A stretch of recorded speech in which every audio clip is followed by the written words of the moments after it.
How do you do it if you're actually on the ground and surrounded by this massive amount of noise? So, a couple of things. You got to tune out from what everyone else is doing, and say, I'm going to be committed to adding value to a small group of people, and I'm just going to start small and keep adding value and show up powerfully. Because think about like this: your best friend is your best friend, not because you've got lots and lots of different options and you've selected carefully from all the options. Your best friend is your best friend because your best friend has figured out how to build a relationship with you. So the game is relationships, it's not noise. So trying to build relationships over noise. The other thing too is partnering with someone who's already above the fog. So Like you did starting out. yeah, I think, yeah. So When you got into business, I mean, you were with a guy who was 20 years older than you, Yes. who was successful, and yeah, he taught you the ropes. when I launched my first company, I had a guy who was the face of the business who we paid 5% of revenue to. Really? Yep. Who had more authority than you, more Yeah. credibility, whatever it might be.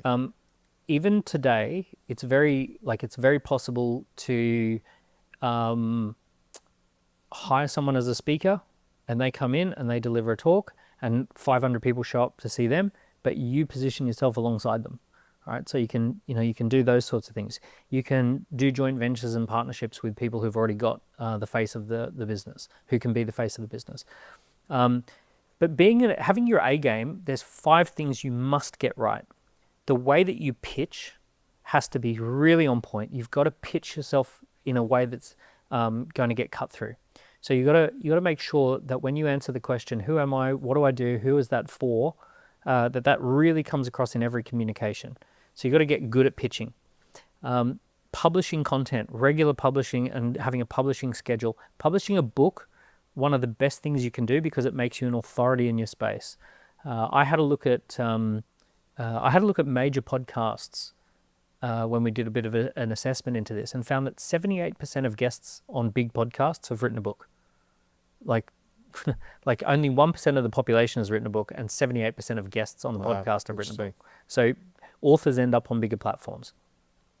You've got to have a way of monetizing your brand. So we call that a product ecosystem.